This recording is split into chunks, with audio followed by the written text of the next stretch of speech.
Hey guys, thanks for checking out this week's musician interview. I have Lonny Eagleton.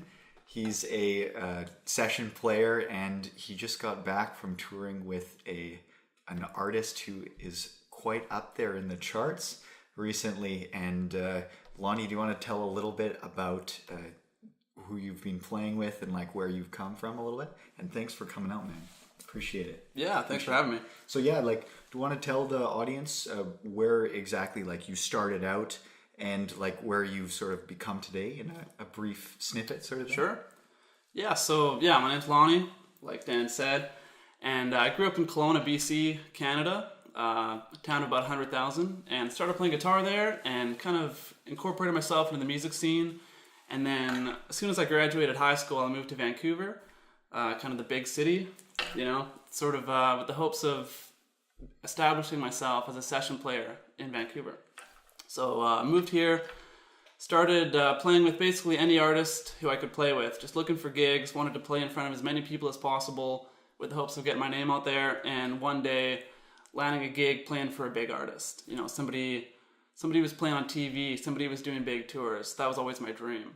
And then about a year ago, I met a guy named Shawn Hook, who's an artist with Hollywood Records, started playing for him, and been playing with him for a year now, and it's been awesome. We've done things that I've always dreamt of doing, and now they're finally happening. Like we did Jimmy Kimmel, we played on the Juno Awards, the Much Music Video Awards, we just did a tour opening for Marianas Trench.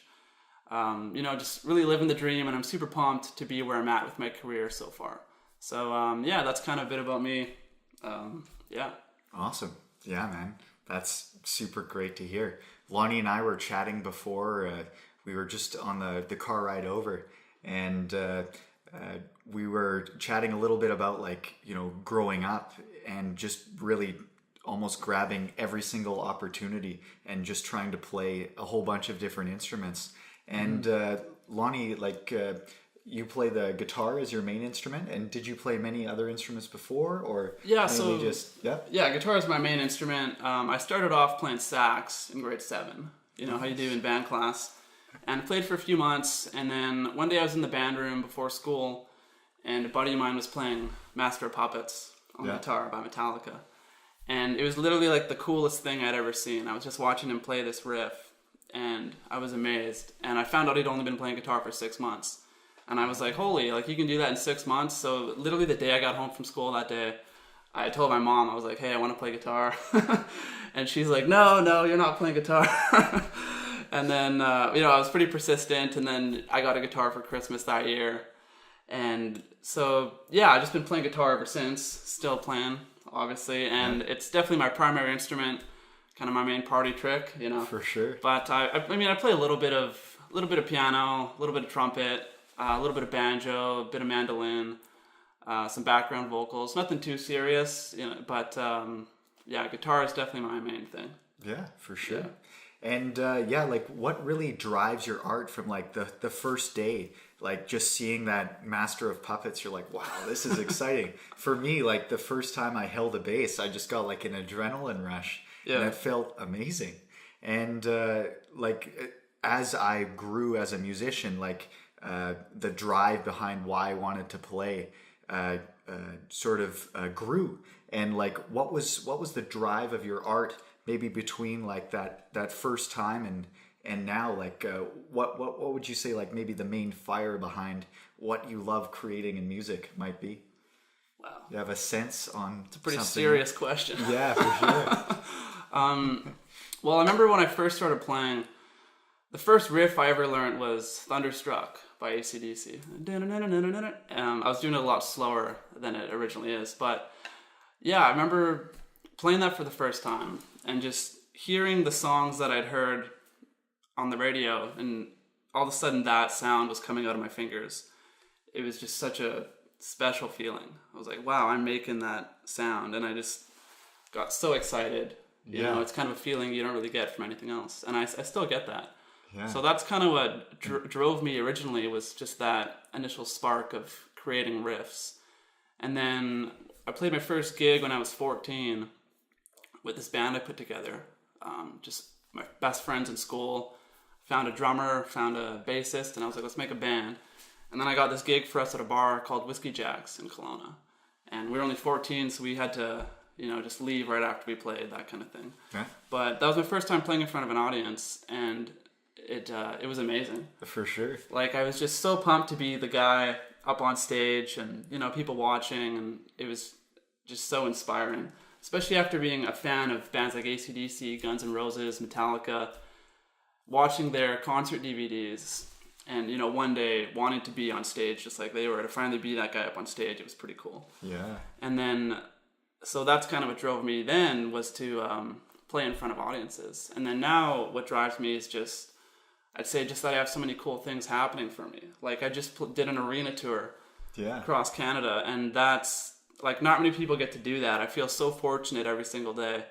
But, to be playing shows like that, it's pretty hard not to be inspired when you look up from your instrument and you see, like, 5,000 people singing along to the song that you're playing. Like, awesome. I can't even describe it. Yeah, like the passion behind that. I really love that, Yeah. And just, like, being able to share that with people and just, bring even more life to everything you do, and bring that feeling to them. I think that's amazing.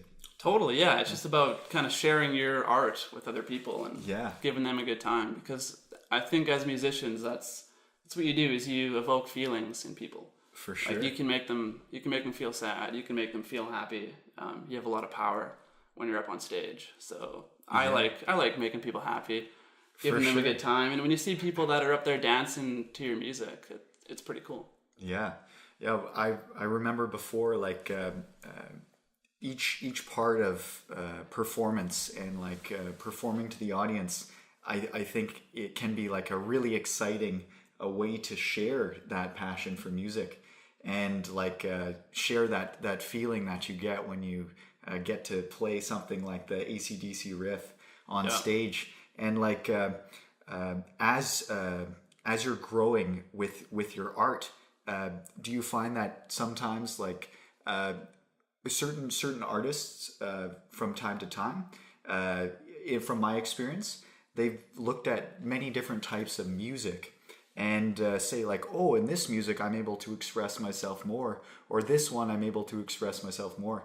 So really what I'm getting to is, like, in different types of art, do you find yourself expressing your music and your art through mostly your guitar, or also through maybe, like, stage moves? I remember a while ago we got to work together on a project where we were in a music video. Yeah, we did a video together. That was a good time. Exactly. And so, like, I remember, like, your stage moves then. Like, has that become part of your art? And, like, the entertainment is really what you love too? Or what's your take on that? Oh, that's cool. Yeah, I find, depending on what kind of show I'm doing, I'll express myself in different ways. Yeah. Like you just said, like, if I'm playing jazz, which I don't really play much anymore, but I did go to school for jazz. I have a bachelor degree in jazz guitar, and when I was doing that, a lot of the expression is improvisation. Like playing your solo and putting yourself out there through your solo.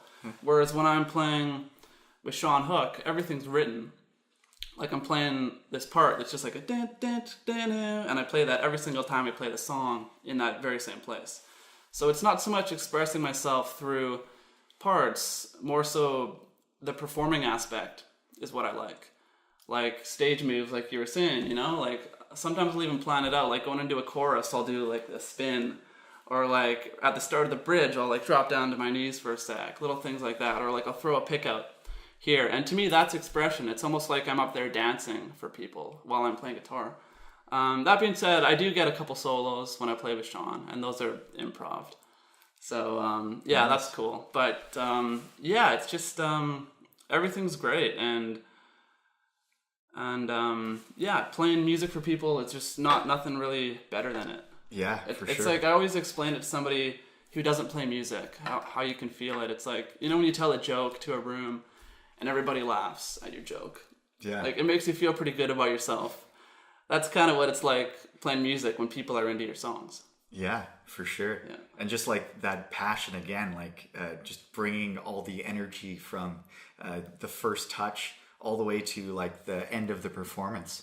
So like what do you hope your audience gets from your music? and like takes away. So like, of course, it's going to be a little bit different for whether you're playing jazz, maybe more musical, and then playing with Shawn Hook, where most of the things are set ahead. What do you hope your audience gets from your music, from your live performance to your playing on the guitar, and like maybe a feeling or something like that? What's your take on that? Let's see. In terms of feeling, whatever the song's about, if it's a song about loss, then I hope they can relate that to something in their lives.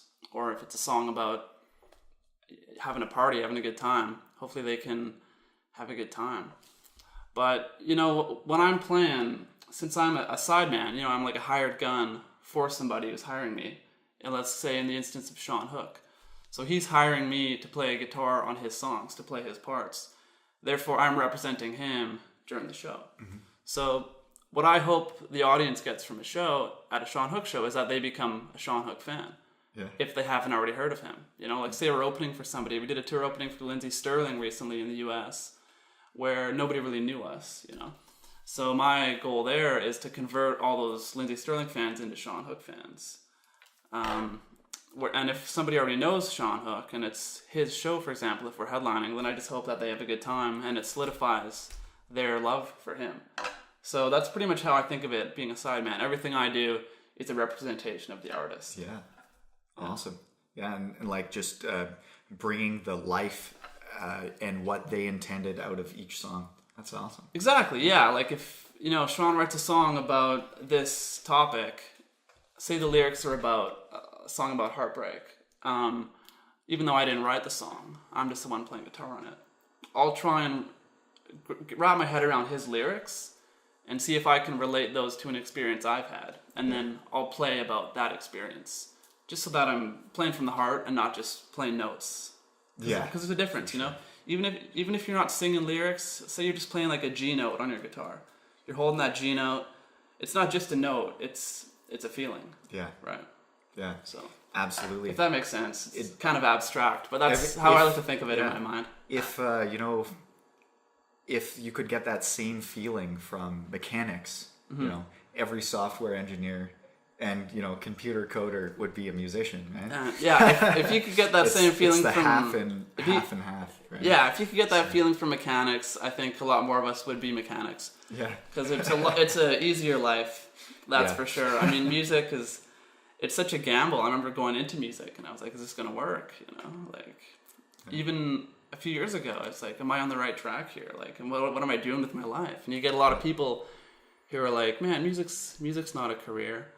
Like, I had friends in high school, I'd be like, what? You're going to school for music? Like, there's no jobs in music. And I'm kind of like, yeah, I know. It's weird, right? But, I mean, for a lot of us, it's like we just have to.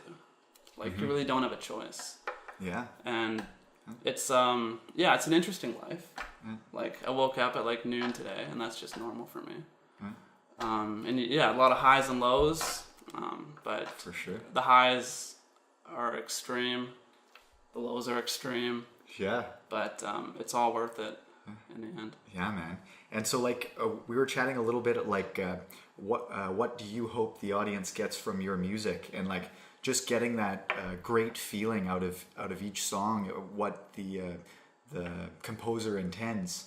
And then, like, what do you hope to get from out of sharing your music? So like you give so much into these tunes and help share the composer of that tune, share that feeling, and then you bring that feeling to the stage, whether it's through your guitar or through your stage moves, right? So like what do you get out of sharing it? Because you're putting in so much work. Like how do you feel after a show, or like after you are even like at home and you give something so much to the show, and then you come back out of that place? How do you feel? Like, what do you get out of sharing your music?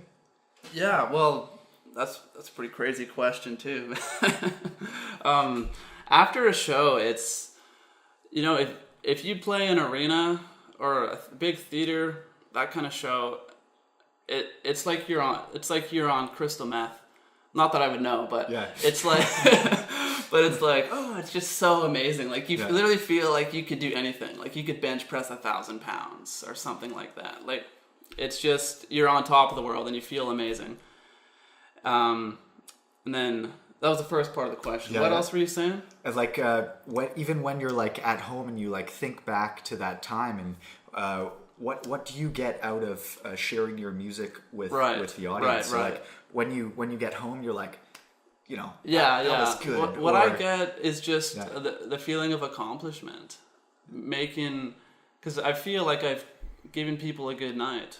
I feel like I've entertained, Yeah. and that's really what I'm doing, is I'm entertaining, or I'm trying to, and especially because I've strived for so long to be playing bigger shows like I finally am doing now.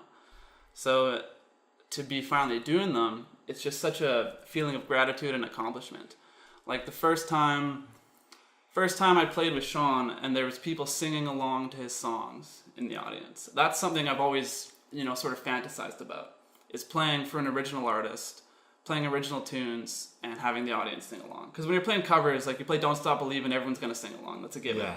But when I'm playing Sound of Your Heart with Shawn, it's a song he wrote, and to have everybody singing along, like thousands of people singing the song, it's just so cool. So yeah, that's one thing that I really like. It's just always having visualized something and then for it to finally happen, such an accomplishment. Same thing like when I played the Juno Awards. Like ever since I was a teenager and still now, I try to catch every single award show that I can, whether it's the American Music Awards, the Much Music Video Awards, like even the Country Awards, I try to watch all those just because I enjoy it and to sort of study up on the bands that are in it.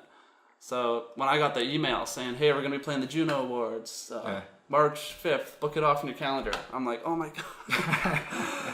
And I was like, yeah, I'll do it. Like, obviously. So it's like a dream come true, really. And I thought about playing on award shows for so long to finally do it. Like when we did the MMVAs, same sort of thing. Yeah. It's just such a cool feeling. Yeah.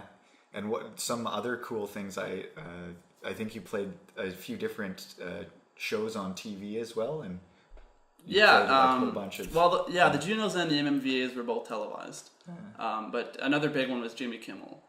So that was pretty huge, and I'd always wanted to play a talk show. Yeah.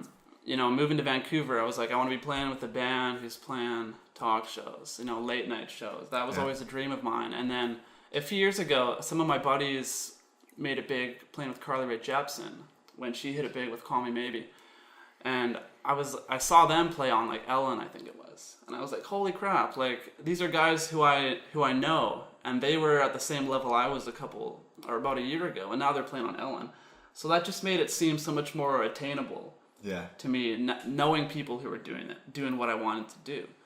And then after that, a buddy of mine, Aaron Grant, I saw him play on Jimmy Kimmel with Neon Trees, and I was like, here's another guy I know playing on late night. Yeah.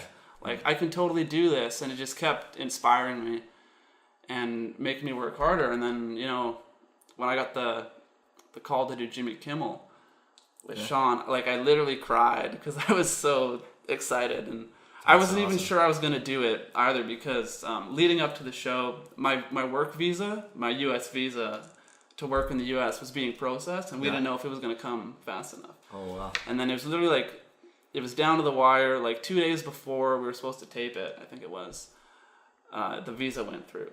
Nice. So I flew down to LA and we played it. But yeah, I was so like stressed out there for a bit, because I was like, am I going to get to play on this? Is it, is the visa going to go through? And then luckily it did. Absolutely. So yeah, like that's awesome. Like you're able to give so much to the audience, and like then you're able to get that feeling of accomplishment and share your passion. And it's cool that lots of your buddies are doing it too, and like it just becomes realistic to know that you're able to share something like this. Mm-hmm. And I'm sure you've had conversations with those friends before about things like this too. And man, I would always ask friends questions that were doing these things. I was like, what's it like? How do you get there? What do you do to prepare yourself for stuff like that? And now I'm having people ask me those same sorts of questions. For sure. So it's a cool feeling. Yeah, man, absolutely. So like, with what attitude might you recommend like up and coming musicians or students approach music? Maybe like one insight or something that really like brought you up in like maybe your drive, or even like a trick or something you found, or just like a way you were meeting a lot of people, or what might you give as a suggestion to up and coming students or musicians? Well, I think a lot of that depends on what you want to do with music. Yeah. Like if you want to be really good at your instrument, or if you want to be playing bigger shows. Yeah. Like, what do you mean?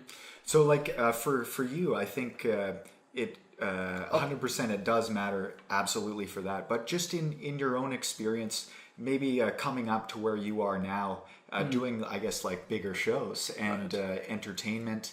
And then also you did have to do a lot of working on your quality of skill and getting better and better. Mm-hmm. And then also it wasn't that easy to immediately get the connection of Shawn Hook or something like that. Yeah, I see what you're saying. So maybe like, could you maybe give one tip that you found was like, that really helped me out? Yeah. Well, I think being, if you're going to be a sideman, a session player, the main thing is to be diverse, play a lot of different styles. That's kind of a given. Yeah. And obviously you need to be really good at your instrument. Like, you need to be awesome at your instrument, really. You need to be able to play anything that's asked of you. So if somebody's like, hey, can you rip a solo over this? You got to be able to do it. Yeah. Like, first try. Or like, hey, can you get the guitar tone from Get Lucky by Daft Punk? You got to be able to know which pedals to step on to get that sound. Yeah. But apart from that, because that's kind of a given, I'd say one thing is to really work on your networking skills. And you got to go out and meet people in town. Like, I would always be out, and I still do. I go out to parties that musicians are going to be at. I go to shows, and I just try and talk to everyone in the room so that they know me. And it's like when I was going to tell you a bit of a story, like when I was going to CAP for music, when I was going to university, there were times where there would be like a 604 Records Christmas party one time I remember, or a certain show that I knew would be good for networking. And I would go to that in place of doing my homework because I knew it would be more important for my career. Like, instead of, I'm not really condoning this. No, this isn't really good, but it depends what you want to do, right? I knew what I wanted to do, and I knew it was important. So instead of learning a solo for an improv class or learning a melody, I would go and network. And then I'd make a fool of myself in class the next day, but it was okay because I had made some good connections the night before. And it's because I knew that I didn't want to be like a crazy jazz player, which is great, but that wasn't for me. I wanted to be playing bigger shows, doing arena tours and stuff like that. So awesome. That's kind of what always the path that I took. Yeah. And I'd say one more thing too that a lot of people forget is to have a good look, like a good sense of fashion and look cool on stage. It's something that a lot of people don't really think about, but it's really important. Like, I've known people who don't get as many gigs because they don't look like a rock star, for example. And like, if you're in the jazz world, it's not so important. But if you want to play for a big pop artist or like a big rock artist, you got to look like you're in a band. Yeah. Like, that's why I grew my hair out first. I'm like, man, like I'm playing guitar now. I got to have long hair. That's just what you do. Absolutely. Right. So yeah, I'd say just draw inspiration from people who inspire you. Like, I was really into Slash as a teenager, so I started wearing bracelets, started getting tattoos, things like that. And yeah, my philosophy is kind of, if you're in a band, look like you're in a band. Like, when you're at a show, I feel it's important to, just by looking, you should know who's in the band and who's in the audience.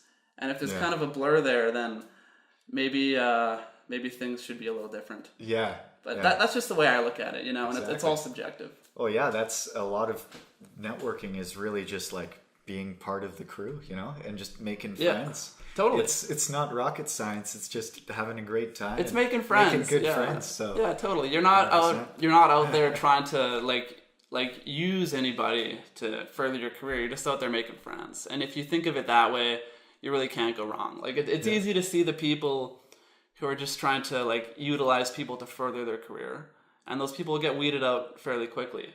It's the people who are friendly and they're nice to people. And yeah, a friend of mine was telling me this the other day. He plays guitar for the band Magic. Yeah. They do like, why you gotta be so rude? Yeah. And he's like, if you can be nice to people who won't help your career out, then you're really a good person. You know, if you're only nice to the people who you feel can help you out, then that's really no way to live. You want to be nice to everybody. And that's kind of something I've been thinking about lately too. Yeah, man. Awesome. Yeah. Thanks for coming out, man. I really appreciate the insights into your tunes and all that. Thanks, Dan. And like thanks for, giving it a go on every question, man. Like we really dig in and like get to the nitty-gritty as well. I love it, man. Yeah. So like I was saying earlier, it's my first time doing an audio interview. So yeah, I guess I've got a lot to spill out kicking butt over the years. Yeah. So thanks for checking out this week's interview, guys. This is Lonny Eagleton. We'll put some info about him in the YouTube description as well. Subscribe for more to check out more interviews with people like Lonny. And we'll definitely keep you updated on what's going on with him. Thanks again, man. I really appreciate you coming out, and have a great week.